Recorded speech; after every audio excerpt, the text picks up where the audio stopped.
Okay, we are back with the Enoch Pratt Free Library, and we're going to jump straight into the agency's presentation at this time.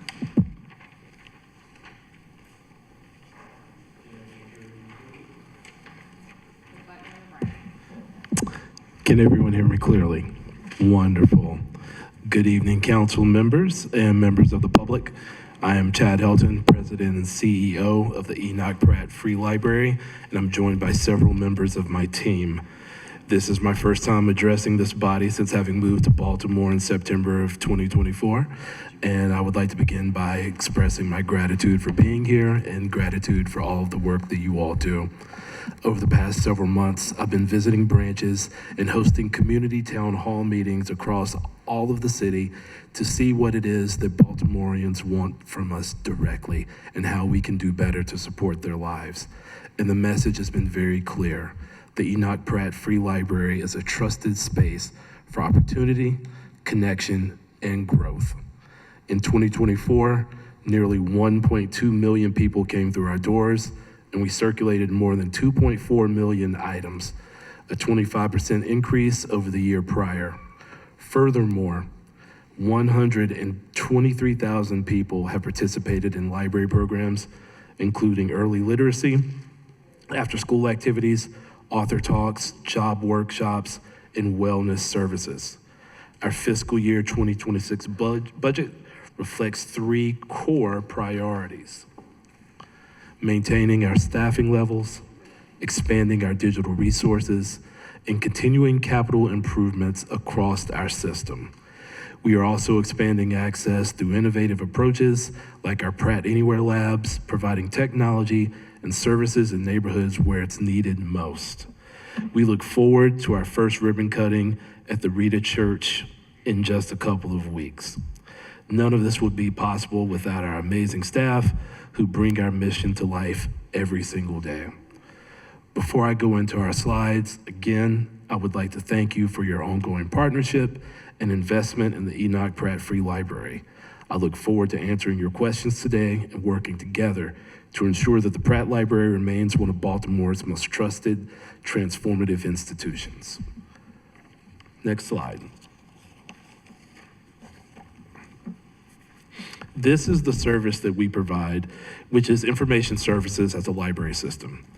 EPFL is a library system that focuses on providing, organizing, and assisting with access to accurate and relevant information, a vital service in education, decision-making, and knowledge development. We also provide training and classes about how to use and evaluate information and information access services such as databases, websites, ebooks, and more. Next slide.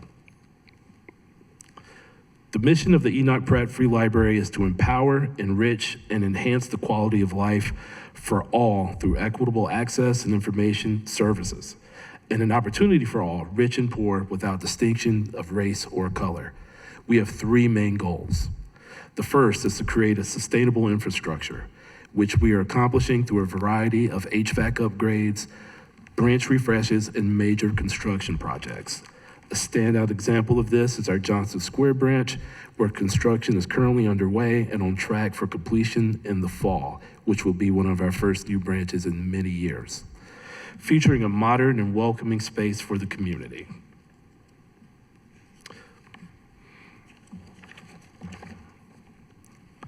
This branch will be on the ground floor of a 109-unit mixed-income multifamily building. Thanks to ARPA funding, we are also reimagining our computer spaces at both the Brooklyn and Reisterstown Road branches, redesigning them to better support digital access and learning for today's tech-driven world. Finally, there are several other smaller projects, such as the expansion of our Pratt Anywhere locations, to further create a larger footprint in areas where it is needed most.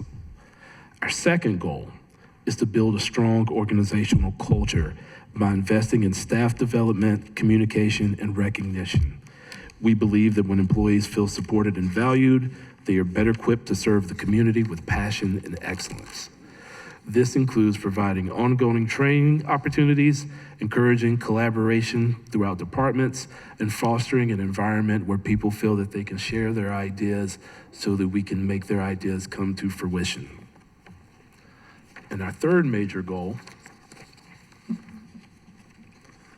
pages got a little stuck together, is to provide transformative and empowering programs and services for all of our patrons.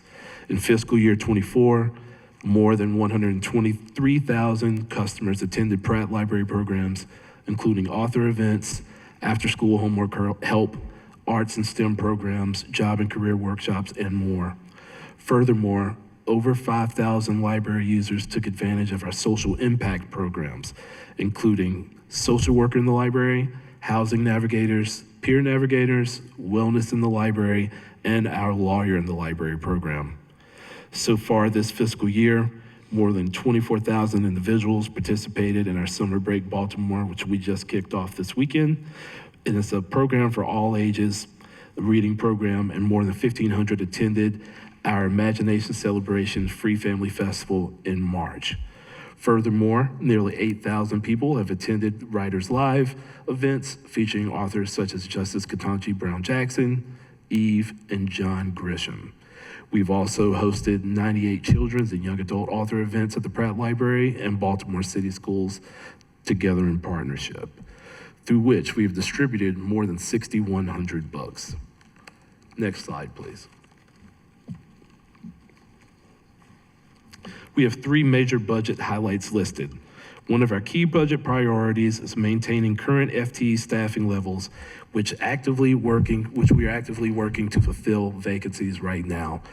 To support this goal, the HR department is expanding outreach by increasing the number of job posting platforms, collaborating with leadership to prioritize critical vacancies, and implementing ongoing postings for librarian positions and really focusing on diversity in how we hire our professional positions.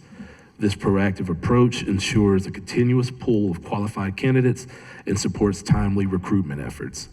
We also have increased funding for ebooks, audio, and streaming materials in response to the continued growth and demand for electronic resources.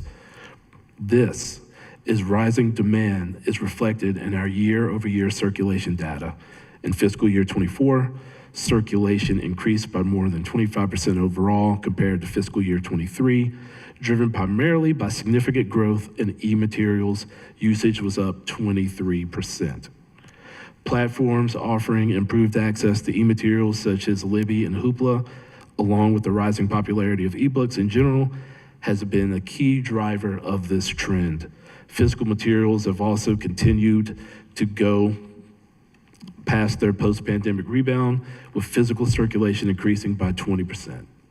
Finally, we have decreased our budget for office furniture and equipment to meet more critical needs, such as ebooks, as previously mentioned. This slide also highlights two of our key performance measures. First, we aim to continue increasing circulation by aligning our collections with the evolving needs of our community. Second, we are committed to expanding library engagement by attracting more patrons through diverse programs and enhanced services. We will expand library engagement through diverse programming that is both community-driven and data-informed, taking into account the unique needs and interests of customers of each branch. Expanded offerings will increase across to a variety of programs, including early literacy, after-school, cultural heritage, college and career readiness, and workforce development, and civic engagement, which is very important to us. Lastly, we plan to build upon the success of the Writers Live series by bringing more local authors into our neighborhood branches. So I would like to thank you all for your time. And at this moment, we would now like to open the floor if you have any questions. Okay, thank you.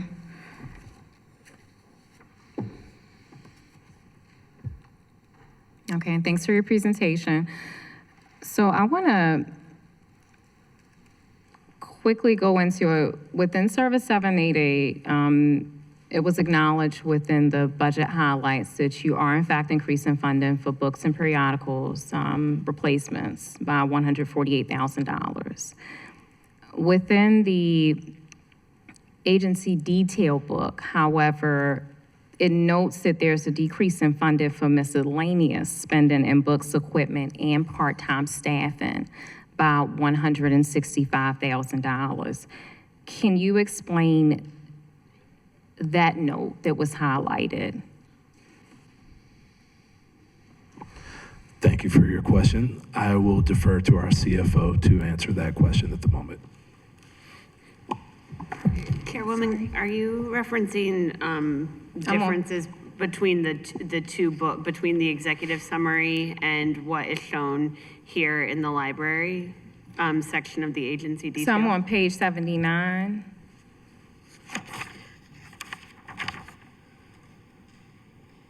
And that's going to be under the operating budget highlights. There's one note for the library. So I need more information about that decrease in funding. Yes, so let me look at the line items here, and I'll be able to provide follow-up for that in a second. Okay. While we're waiting for you to get that information, Director Lawson, we're going to go to Council President Cohen. Thank you, Madam Chair. Thank you, Director Helton. Glad you're here in Baltimore. Appreciate you coming to our town. You have some profound capital needs within your agency. Many of our library branches are struggling from a plant perspective. We have a lot of deferred maintenance. We have a lot of outdated elevators that don't work. There's an enormous backlog of maintenance that needs to go on in the library system. I'm gonna ask that over the next year, you, your team, your board, do a deep dive and analysis on all of the capital needs for our existing branch, whether we have the right amount of branches.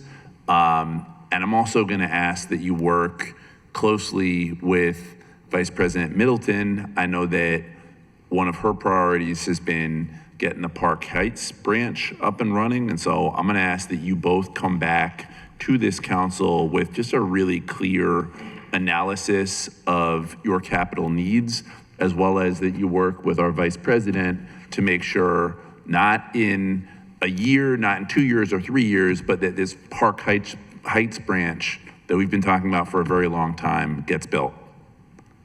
I'm gonna stop there. As far as questions, I wanna hone in specifically on the peer navigators. As you know, that's a program that I'm very proud of, that is unique to Baltimore. I don't think there's any other city in the United States of America that is working to support people with addiction within library branches. And that's something that your predecessor started as part of the trauma-informed care training, and I was really proud of her and proud of you for picking that up. One of the things that I've seen is that many of our peers struggle. We are not paying them enough. They are in many cases overworked. They bring challenges with them into the job. By nature, someone who is a peer is in recovery. It is a really tough job. I would like to see the peer navigators reclassified and to be unionized, part of AFSCME, as I know the library system was just recently unionized, so that those workers can get the salary and the support that they need.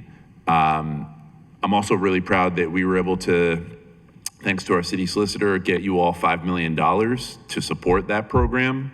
So that money should be, if it's not already there, it should be coming very soon. But comments on that? Thank you, Council President, and thank you for your kind words. We can definitely get back to you about the facilities conversation. We did have a facilities assessment a few years back, but we can hone that to where we can get to a more granular level. Whenever it comes to the peer navigators, Hang on, there real is quick. what was that? What's a reasonable time frame to get this council, this committee, a assessment, analysis of the capital? I would say that we would be able to get you an assessment in 2 months. 2 months. So that would be, today is June 2nd, August 4th. Is that reasonable? August 4th is reasonable, yes, sir. Okay. Nancy, you got that? Great. Okay, appreciate that. Keep going. Thank you. So I can't speak to the Peer Navigators program. It isn't something that is done in other libraries in the nation, so it's a very important and impressive program. We can have more detailed conversations about how to get those positions unionized. At the current moment, I don't really know how to answer that question, but I can definitely get back to you on that, and we can have more conversations about how to streamline the work. I could defer to Mr. Johnson to talk a little more about the program. Good afternoon, Zeke, City See you, Will. Council. So Will Johnson, Deputy Chief of Outreach and Mobile Services. And as you know, the Peer Navigator program is a very great program, and it's been very successful up underneath the Care First grant. And our plan is to extend the program for the next 3 to 4 years. And yes, we will increase the pay for the peers. Give them more hours, and I'm working closely with other city agencies to provide some more safe spaces, and since we're dealing with peer navigators and all of our Pratt employees, but providing some space around the use of addiction and life and living in Baltimore City, and just providing services around that. So that is something that we're working on, and we should have our grant finalized by the end of August for the Peer Navigator program, the extension. Well, that's great, and I really appreciate that commitment to increasing the pay for the peer navigators, and I want to thank you, Will Johnson, for being a really good partner and for taking on a program that is in some ways challenging and pushes the library beyond what a library normally does. But you have stepped up, and so have you, Chad, and so I appreciate that. I'm going to continue to say that what I want to see is them to be unionized, because I think it is an extremely difficult ask of a person who is in recovery, and that they need the same protections that any other city worker does. So I want to revisit that with you all. I don't want to monopolize the time tonight. I do appreciate the commitment both within 8 weeks to provide an analysis of our capital needs, as well as your commitment to increase pay for our peer navigators, and I look forward to following up with you on that conversation as well. Thank you both for your work. You are leading a trusted brand and a trusted institution within the city. Everyone loves Enoch Pratt. We're going to keep it that way. So thank you. Thank you, Madam Chair. Thank you. Director Larson? Yes, thanks for circling back. The note on page 79 of the budget document is in error. The overall funding for books and periodicals in the library in the 26 budget is $1.5 million. That's up from $1.3 million in the fiscal 25 budget, or an increase of about $207,000. Also noting in terms of the budget for part-time staff, there's no reduction there either. So, okay, so that's why I needed a clarification. So why is it in the book? Why is that note in the book? It was a mistake. It was an error. Yes, it's a mistake on behalf of my team, and I apologize for that. Okay. Thank you, no problem. Vice President Middleton.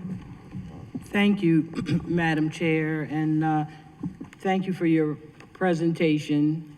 I haven't had a chance to meet you yet. It's been like 9 or 10 months, and two of the most important projects are in my district, particularly the Park Heights Library, which will be serving a community that hasn't had a library in at least 20 years. So it's very important that we do set up a meeting. I thank you, Council President Cohen, for bringing that to light. Also, I'm a strong supporter of the Pratt Library. I grew up in the Pratt Library. My mother was a 10-year employee many, many, many years ago. So that might be part of the reason I'm very supportive of this library system. The Park Heights Library is really like the first brand new single building in the longest many, many, many years. I know there's many areas that are going to be upgraded and libraries within buildings, but this is really like a first of its own building in a very long time. It's going to be a green building, trying to get the white roof, it's going to be an example of what a new innovative library can look like in a long impoverished, underserved community that we are changing as we speak. So it's important that we get together and kind of keep those efforts going. I guess and then I have one question. What portion of the budget's dedicated to, I know you do a lot of community programs, literacy initiatives. Do you have a specific part of the budget that deals with the programming? Thank you. So when it comes to our programming, our programming funding comes from private funds. So we have our advancement team, they raise the funds for all of our programs. We do get some funds from the state for particular programs, and we do get some funds from the federal government for particular programs. But for the most part, most of our programming comes from private funds.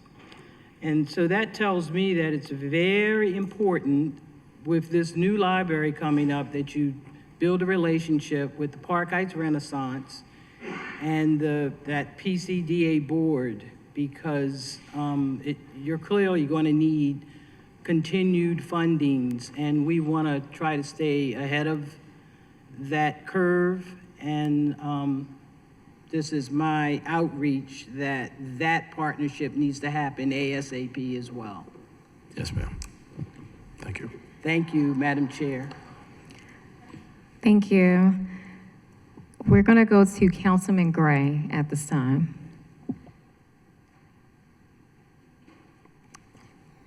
Thank you, Chair. So as I understand it, the library offers grant management software to grassroots groups that may not otherwise afford it, correct? Correct, yes. Okay.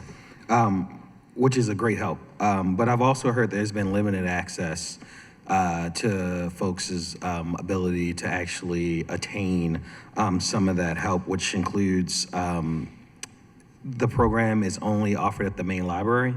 Is that the only place you can go in to access some of that, the grant management help? I would have to defer to our IT department for that answer. I'm not sure if that is Shane available. Testing. Okay. Hello, everyone. Shane Williams, Chief of End User Services. Pleasure to be here today. That is correct. As of right now, it is only available at our central location. Okay. And so for me, that is a huge issue. One, because we're not given true accessibility to everyone who needs it. And making it so you have to physically go in is also a barrier for a lot of people. So it is my ask that we expand that type of program to make sure that we have one in at least every area. So northeast, southeast, Southwest, and have, like, same way we have peer navigators across the city, that we do the same thing with the grant management, because it'll just make it easier. If we have something that's free and that's going to help folks that couldn't normally afford that type of resource, I feel like the goal is also to make it accessible across the city. And so I don't know if this is a budget, I don't know if this is committee ask, more there's something that we can work with you guys on after budget to make sure that we can expand that program so accessibility is available to everyone. Absolutely. Yeah, that's something that my team and we can work on and get that implemented. Absolutely. Okay, thank you. Thank you. Councilman Parker? Yes, thank you, Madam Chair. I noticed in the budget breakdown, there's quite a lot of detail there in terms of activities and also the different positions. I'm curious, Rec and Parks, part of their budget breakdown earlier today, had individual operating budgets by rec center. And I know Baltimore City Schools will be in here in a few minutes, has similar per school. Is that data available, or is that something is that a way that you all budget by branch in the library system? Is that something we can see broken out, or is it simply not how it operates? Sorry, I'm new here as well, just 2 months behind Chad, but it looks like we don't break it down by branch. I mean, maybe we can work with BBMR in the future if that's possible, but it's basically under neighborhood library services. Okay. Councilman, historically, under the previous sort of going back multiple library directors, there was a decision to only have one service for the entire library. The reason why we're able to have more detail in an agency like Rec and Parks is because they're broken up into multiple services. I do think that the library, given the size of the budget, should be broken up into more services. The reason why we like to talk about services in the budget is because we can make the budget be more relatable to how our residents and end users interact with the different services. It also allows us to have greater transparency so that we can report performance metrics and show budgets in more detail versus when we have everything lumped up into these big dollar amounts. And so I think that this is a ripe category to rethink how we approach the budget and look at being able to break it out in more detail as we start to think about the fiscal 27 budget. Thank you very much, Director. Thank you. My second question is this, and I'm aware of some of it because of the good work being done in Canton and in Southeast Anchor and in Patterson Park, but I'm sure around the city as a whole. We were speaking language access earlier today and being thoughtful about the way that folks engage and access city services. Obviously, you all work a ton with a huge diversity of folks, including people who have limited English proficiency and who are coming, speaking different languages. What does that look like? What kind of capacity is built into the library system to work alongside and serve and accompany with your great programs, folks whose primary language is other than English? Okay, thank you for that question. I would say that our capacity could be better, and it is a priority that we're going to work towards hiring individuals that speak languages, making sure that our collections are robust and diverse to address languages based on the community, what's spoken in those communities. So it's something right now that I would say that we do okay, but it's something that we can definitely do better on, and that is a priority of the Pratt right now. Thank you very much. I mean, I think all of that is, I won't dispute any of that. And also I think that I have seen really good bilingual programming going on in branches, in communities where there's a variety of languages spoken. So I don't want you to sell yourselves short either. I'm grateful for what we see, and also I'm grateful that it's a priority for moving forward. So thank you. Thank you. Thank you, Madam Chair.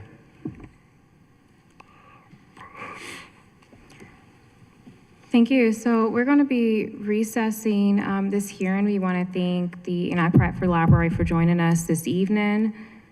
We're going to be recessing this until tomorrow morning. And in a few minutes, we're going to be hearing from City Schools.